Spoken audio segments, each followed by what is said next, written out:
வணக்கம் நண்பர்களே. திரு கார்த்தி சவுந்தர் அவர்கள் எழுதிய என்னை தின்றாய் அத்தியாயம் 7. கௌதம் இரவு உணவை உண்டு முடித்து வர இனியா கண்களை மூடி படுத்திருந்தாள். பிள்ளைகள் இருவரும் வந்த அரவம் கேட்டு அவள் எழுந்து கொள்ள, மா என்று ஹாசினி அவள் மடியில் தாவிக்கொண்டாள். மகளை இறுக்கி அணைத்த போது ஒரு இதம் பரவியது இனியாவிற்கு. உனக்கு உடம்பு சரியா போச்சம்மா என்று மகளை பார்த்து, அம்மாக்கு ஒன்றும் இல்லடா என்று புன்னகைத்தாள். டாக்டர் ஊசி போட்டு சரி பண்ணிட்டாங்களா என்று கேட்டான் மகன். ஊசி இல்லை, மாத்திரை என்று மகளையும் மகனையும் சேர்த்து அணைக்க, சாப்பிடுனியா, அந்த பொண்ணு உனக்கு தோசை ஊற்றி வச்சுட்டு போயிடுச்சு என்றான் கௌதம். பசிக்கலைங்க. பரவாயில்ல, ஒரு தோசை மட்டும் சாப்பிடு, எண்ணெய் இல்லாமல் தான் இருந்துச்சு, போ சாப்பிட்டுட்டு வா. நான் பசங்களை தூங்க வைக்கிறேன், நாளைக்கும் ஏதோ சமைச்சு வச்சுட்டு போயிருக்கு, பார்த்து ஃப்ரிட்ஜில் எடுத்து வச்சுக்கோ என்று எழுந்து பெயருக்கு ஒரு தோசை எடுத்துக்கொண்டு வந்து அமர்ந்தவள் யோசனை எங்கே எல்லாமோ சென்றது. அலைபேசியை எடுத்தவள் தனக்கு இவ்வாறு இதயம் துடித்ததற்கு என்ன காரணம் இருக்கலாம் என்று தேடிக்கொண்டிருந்தாள். பொறுமையாக சாப்பிட்டு கொண்டே தேடியதில் எப்படியோ இன்னொரு தோசையை கூட சாப்பிட்டு முடிக்க கௌதம் அதற்குள் வெளியே வந்தான். இன்னுமா சாப்பிட்ற? இல்லை, முடிச்சிட்டேன் என்று அவசரமாக கடைசி துண்டு தோசையை எடுத்த வாய்க்குள் திணித்தபடியே, பசங்க தூங்கிட்டாங்களா என்றாள். மணி என்ன, அரை மணி நேரமா என்னடி சாப்பிட்ட? ஒரு மாதிரி இருந்துச்சு, அதான் மெதுவாக சாப்பிட்டேன் என்று எழுந்து கை கழுவ சென்றாள். அவள் விட்டு சென்ற இடத்தில் கௌதம் வந்து அமர சோஃபாவின் கைப்பிடியில் அவளது அலைபேசியில் எதையோ பார்த்தபடி வைத்து சென்றிருந்தாள். என்ன என்று யோசித்தபடி பார்க்க இணையத்தில் அவளுக்கு நேர்ந்த பிரச்சனைக்கான காரணத்தை அலசி கொண்டிருந்திருக்கிறாள். அதோடு கூட அவள் எடுத்துக்கொண்ட மாத்திரை பற்றியும் தேடி இருந்தாள். அதை பார்த்து கொண்டிருந்தவன் அவளை அமர்ந்த இடத்திலிருந்தே கிண்டல் செய்தான். ஏண்டி, கூகுள்லயே எல்லாம் தேடிட்டா அப்புறம் அதுக்குன்னு படிச்சு பட்டம் வாங்கினவன் எதுக்கு என்று சிரிக்க அவனை முறைத்து கொண்டு வந்து அமர்ந்தவள், கொண்டாங்க மொபைல, உங்களுக்கு நான் கஷ்டப்படுறத பார்த்தா கிண்டலா தெரியுதுல? நான் எப்ப அப்படி சொன்னேன்? இப்பதானே கூகுள் பண்றதுக்கு சொல்றீங்க. அந்த டாக்டர் ஏதோ மாத்திரை கொடுத்தாரு, என்னன்னு கூட கேட்காம அதை சாப்பிட்டேன், அதான் அந்த மருந்து எதுக்கெல்லாம் கொடுப்பாங்கன்னு பார்த்தேன். என்ன போட்டிருக்கு? அரைத்தைமியா அப்படின்னு போட்டிருக்கு. அப்படின்னா இதயம் இப்படி எக்கத்தப்பா துடிக்கிறதுக்கு பேர் தான் அரித்மியா. இந்த மருந்து கொடுத்தா ஹார்ட் பீட் வேகம் குறையுமா, அப்புறம் இதயம் சீராக துடிக்க இந்த மாத்திரை உதவுமா. உனக்கு ஹார்ட் அட்டாக்னு போடலையா என்று சிரிக்க அவனை அடித்தவள், நான் கஷ்டப்படுறது உங்களுக்கு நக்கலா இருக்குல்ல, எந்திரிச்சு போங்க முதல்ல என்று அவனை தள்ளிவிட்டாள். ஏய் ஸ்வீட்டா, இதெல்லாம் பார்க்காத, தேவையில்லாமல் பயம்தான் வரும். நாளைக்கு ரிப்போர்ட் வரும், அப்புறம் கார்டியோ டாக்டரை யார்கிட்டயாச்சும் கூட்டிகிட்டு போகிறேன் என்று அவளை தோளோடு அணைத்து கொள்ள, ஆனால் பயந்துட்டேன் என்று அவன் தோளில் சாய்ந்தாள். லூசு, அதெல்லாம் ஒன்றும் இல்லை, இப்போ சரியா போச்சுல்ல? ஆனால் அப்போ வாந்தி வர்ற மாதிரி இருந்து அப்படியே ஒரு மாதிரி உசிரே போயிடுச்சு, செத்துருவோம்னு நினச்சேன், அதான் கவர்மெண்ட் ஹாஸ்பிட்டலாச்சும் போகலான்னு சொன்னேன். அப்படியெல்லாம் உன்னை விட்டுருவேனாடி? சாவுக்கு இவ்வளோ பயமானு எனக்குள்ள தோணுச்சு. நம்ம செத்துட்டா பசங்க என்ன பண்ணுவாங்கன்னு நினச்சி பயந்தேன். ஷூ, அப்படிலாம் பேசாத, ஸ்ட்ரெஸ் ஆகாம இரு. இல்லைங்க, அப்புறம் யோசித்தேன், இந்த கொரோனா வந்து எத்தனை பேர் இறந்து போனாங்க. ஒரு சில வீட்டில் எல்லாம் அப்பா அம்மா 2 பேரும் இறந்து பிள்ளைங்க தனியாக இல்லை. அதனால் நம்ம காலம் முடிஞ்சதுன்னா அப்படியே போயிடணும்னு யோசித்தேன். பைத்தியம். ஏன் நாளனா பசங்களை பார்த்துக்க மாட்டீங்களா என்று அவனை முறைக்க, பார்த்துக்குவேன், ஆனால் இப்படி பேசாத. ஏன் என்றால் நன்றாக அவன் தோளில் மறுபடி சாய்ந்தபடி.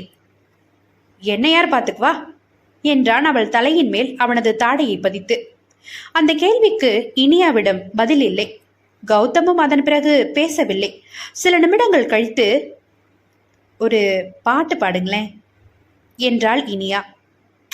மூடில்ல. எனக்கும் மூடில்ல, அதான் கேட்டேன். சரி விடுங்க, தூங்க போலாம். என்று அவனை விட்டு எழுந்து கொண்டாள். இங்கே இருக்கலாம் கொஞ்ச நேரம் என்று அவள் கையை பிடிக்க, டயர்டா இருக்குங்க, ப்ளீஸ் போலாம் என்று அவனையும் இழுத்து கொண்டாள். இருவரும் அறைக்குள் வர பிள்ளைகள் இரண்டும் அசந்து தூங்கிக் கொண்டிருப்பதை பார்த்து இதமான புன்னகை இனியாவின் இதழில் வந்து ஒட்டி கொண்டது. பிள்ளைகள் அருகே வந்து படுக்க கௌதமும் வந்து படுத்து விட்டான், அவளை அணைத்தபடி.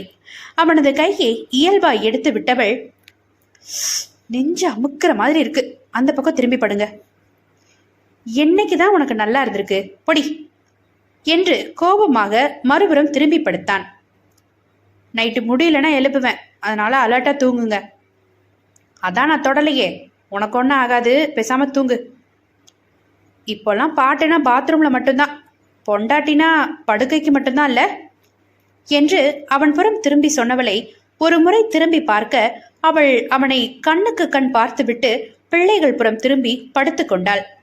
அவசரமாய் அவள் புறம் திரும்பியவன், என்ன சொன்ன என்று அவளை தன் புறமாக திருப்பினான். டயர்டா இருக்குங்க என்று திரும்ப, உன் வாய் மட்டும் அடங்கவே அடங்காதுல என்று அவளை இழுத்து இதழ் பதித்து விடுவித்தவனை, ரேபிஸ்ட் என்று நெஞ்சில் அடித்தாள் கோபமாக. இன்னைக்கு உன் பாடி தாங்காது, பேசாம படு. என்ன ரேப் தானே பண்ணன நீ? அப்போ 100 முறை கூட சொல்லுவேன், ரேபிஸ்ட் ரேபிஸ்ட் ரேபிஸ்ட். உண்மையாவே ரேப் பண்ற ஒரு நாள், அப்ப தெரியும் ரேபிஸ்ட்னா என்ன அர்த்தம்னு.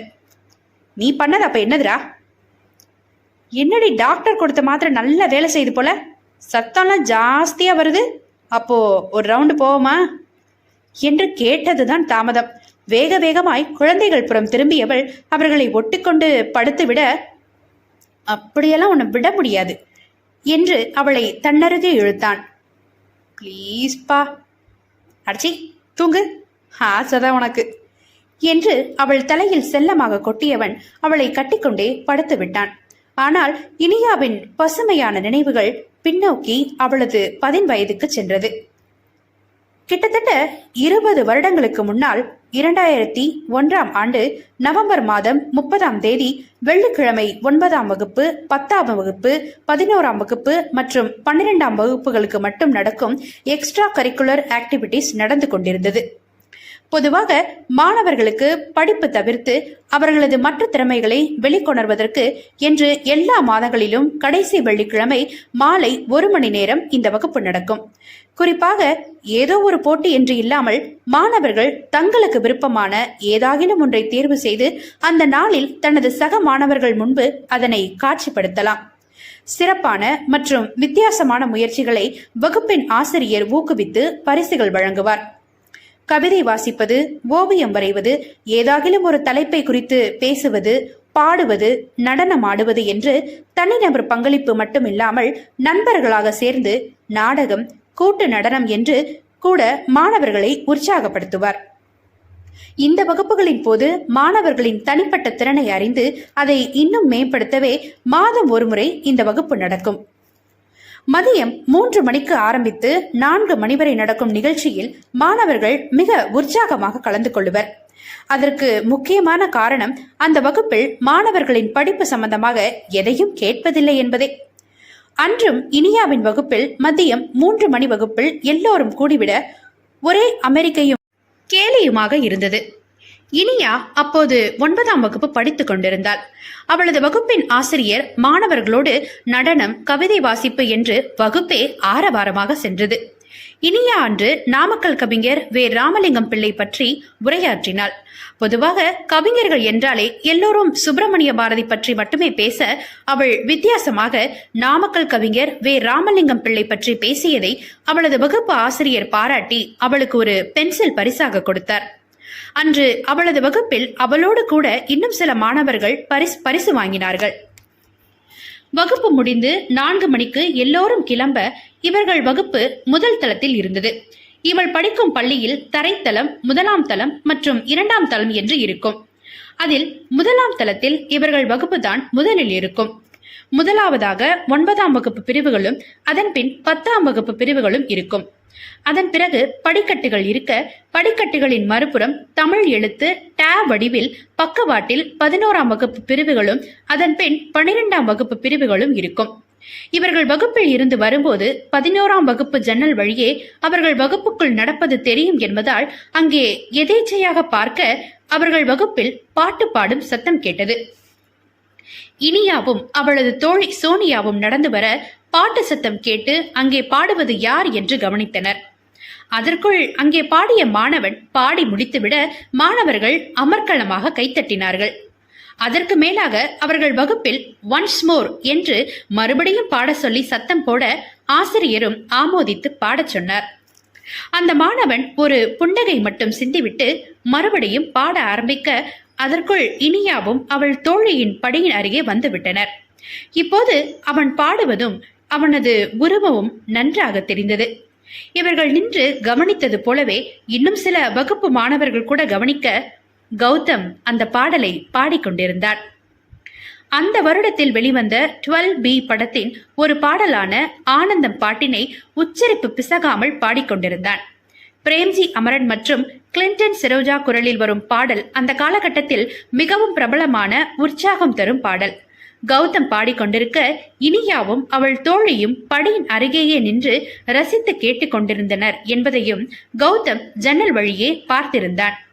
அவர்களை மட்டுமல்ல, அவர்களோடு கூட இன்னும் சில மாணவர்கள் கூட வகுப்பிற்கு வெளியே தன்னை பார்ப்பதை கவனித்திருந்தான்.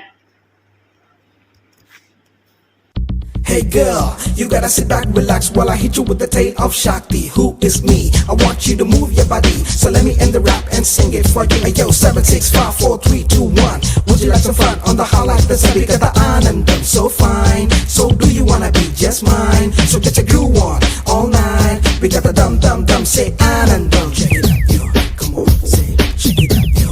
Come on, say check it out, yo. Come on, say check it out, yo. Come on, say check it out. Anandam.